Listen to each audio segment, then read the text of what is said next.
Vamos inicializar agora as instruções de como utilizar o SysEAPRO para estimar o valor do transformador de Box e Cox quando a gente utiliza uma massa de dados para fazer modelagens.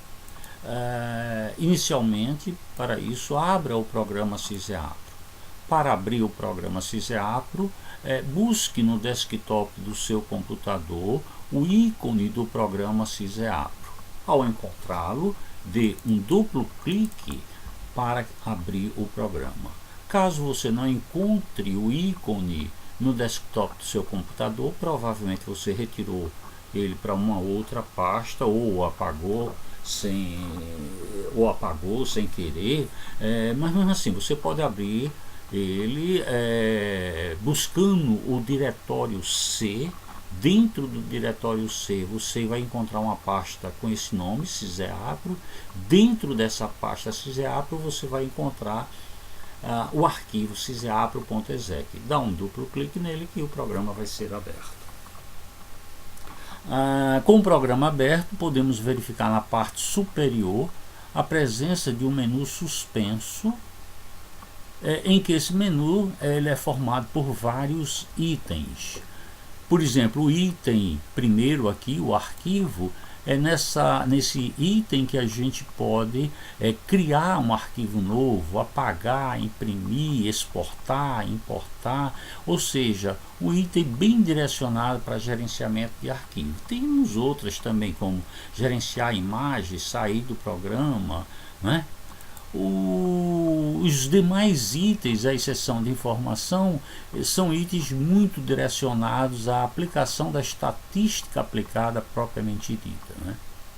Se a gente quer utilizar, saber estimar o valor do transformador que minimiza a soma de quadrados de resíduos de Box e Cox, vamos utilizar o item do menu suspenso regressão. Então, ao encontrar regressão, você clica nele e você vai buscar onde se encontra o subitem transformação de Box e Cox. Então, com a janela da rotina aberta, você pode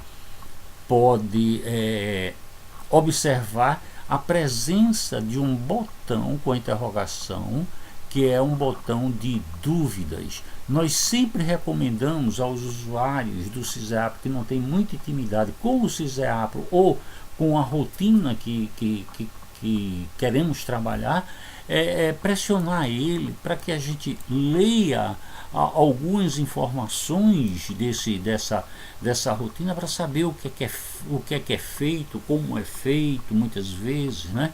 Nesse quadro ainda ele sugere dois exemplos, o exemplo 1 e o exemplo 2, e dá como um experimento que foi feito, que foi realizado, e para que você repita ele para obter as mesmas informações técnicas que foi utilizado, para que você possa aprender como utilizar essa rotina.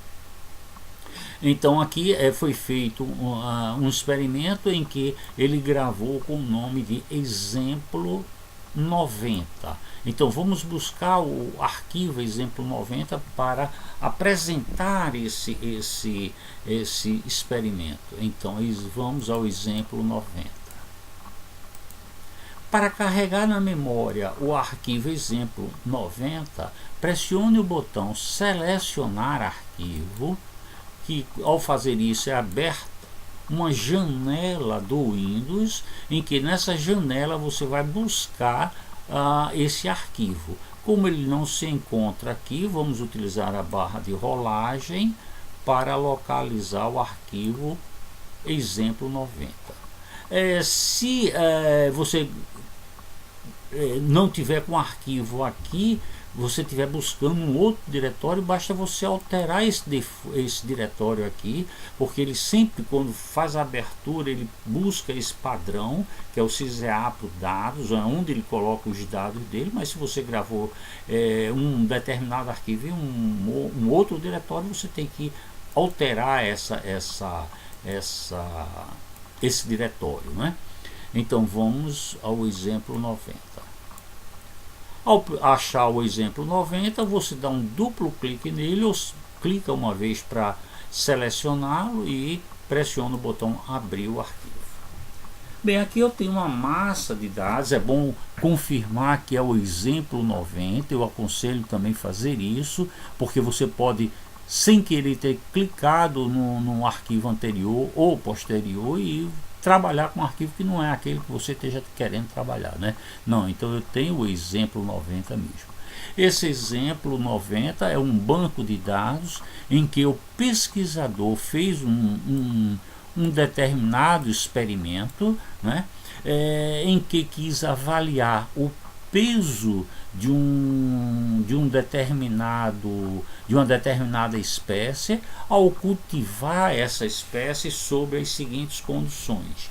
Ele levou em consideração o peso dessa espécie em função do dia de cultivo. Então, vamos dizer o seguinte: com 96 dias de cultivo, o peso dessa espécie era de 12,7 gramas. Qual foi a densidade que essa espécie estava submetida? 18 indivíduos por metro quadrado, né? Ou centímetro quadrado, aí vai depender do que você imaginar para esse experimento. Qual foi a área que foi cultivada, a área total? Na realidade, eu vou dizer, isso daqui é um experimento real, em que está sendo avaliado o peso do camarão cultivado. Então nós temos camarão com 12,7 gramas, que foi cultivado durante 96 dias, a uma densidade de 18 indivíduos por metro quadrado, uma área de viveiro de 7,1 hectares, e foi estocado no quarto trimestre, né? Então ele está querendo saber se há uma influência no peso dos indivíduos em função dos dias de cultivo, da densidade de estocagem, da área do viveiro e da data de estocagem inicial.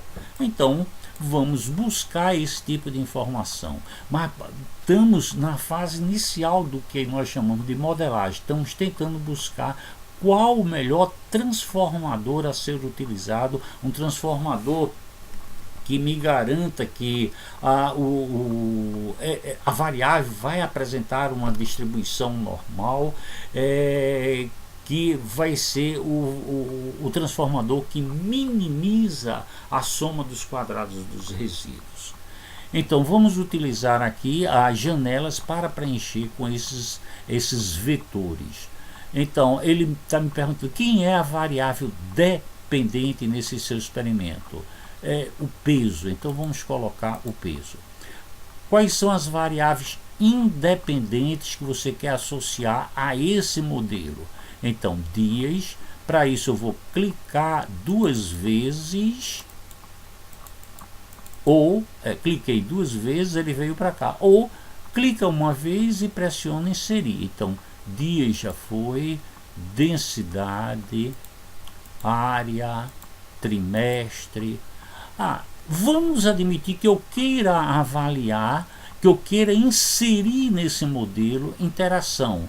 Vamos colocar interação dias, densidade, inserir interação.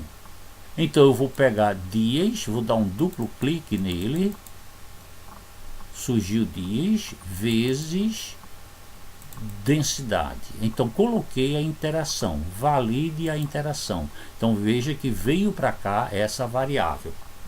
Vamos botar mais uma outra qualquer.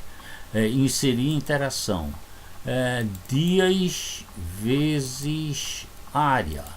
Eu quero saber aqui, essa relação dias-área interfere no peso, não é?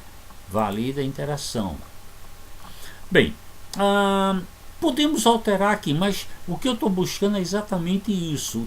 Qual o transformador de Box-Cox atribuído à variável peso, que é a variável dependente, que vai minimizar a soma de quadrado de resíduo. Então, para isso, vou pressionar finalize. Né?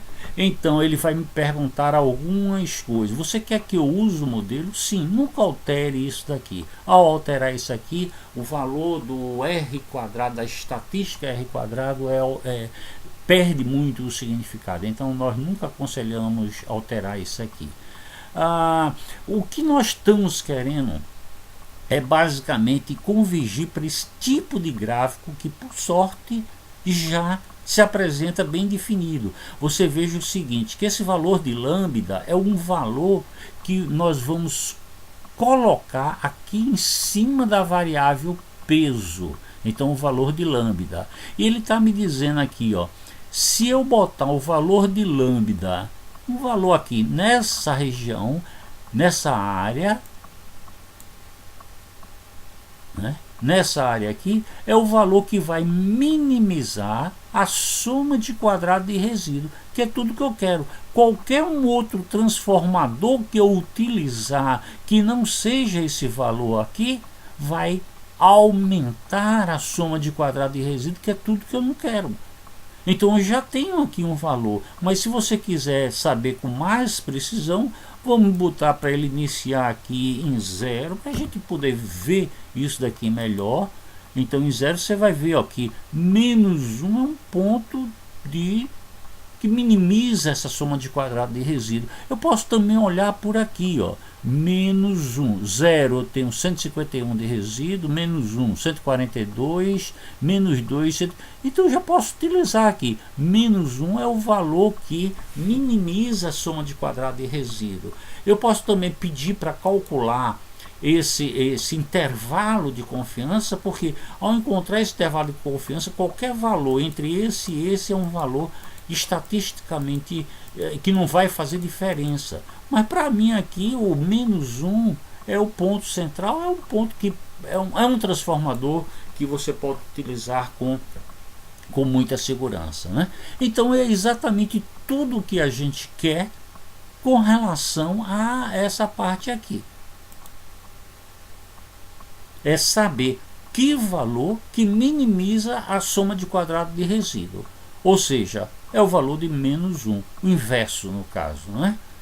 Bem, se eu quiser ter informações ou modificar esse gráfico, eu venho aqui, pressiono o botão opções gráficas, que ele vai me apresentar essa janela para eu poder alterar isso aqui. Então, por exemplo, eu não quero utilizar o gradiente, então não usar.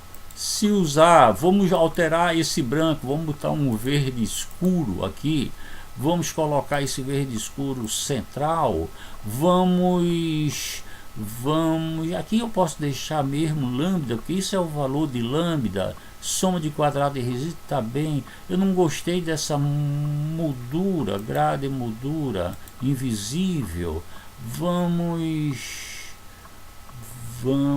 vamos colocar em 3D para ver como que fica. Tá bom. Aqui ele está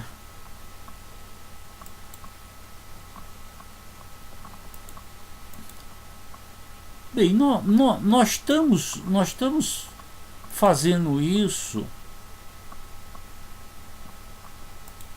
mas você que vê o que é bom, o que é ideal graficamente, não é, para você colocar na sua apresentação. Então existem várias rotinas aqui para você trabalhar e apresentar ao seu público, não é, aquilo que é o ideal para você, ok? Bem, se você quiser imprimir esse gráfico, então você vem aqui e pressiona o botão de imprimir gráfico. Caso você queira gravar essa figura, pressiona o botão de gravar. Ele vai dar um default de 400 por 600, mas você pode alterar esse padrão, não é? e vai abrir uma caixa para a gravação disso daí. Geralmente essa gravação é em cima do Sysappro figura, desse diretório aqui, mas se você quiser alterar, você pode alterar para o local que melhor lhe convier, né? O formato dele é BMP, WMF ou JPEG. Aí você escolhe qual das opções que você quer para exportar essa tua figura.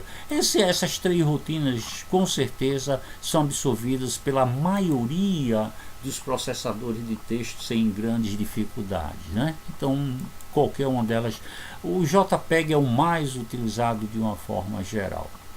Bem,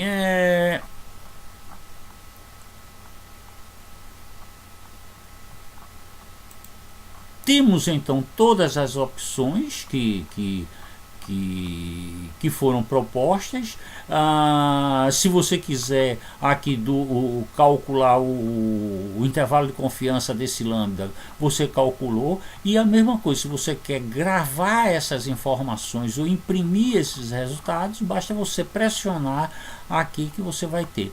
Para gravar esse resultado, você vai gravar essa tabela com o intervalo, e ele vai te perguntar se você quer gravar no formato para XLS, isso é planilhas de dados, né?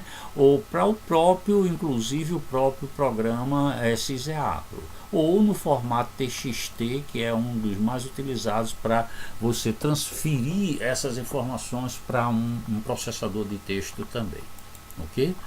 Bem, nós esperamos que com esse vídeo nós tenhamos minimizado as dúvidas que você poderia ter de como utilizar o Sysappro quando você quer estimar o lambda em transformadores de box e COX. Nós agradecemos a oportunidade e esperamos nos encontrar no próximo vídeo.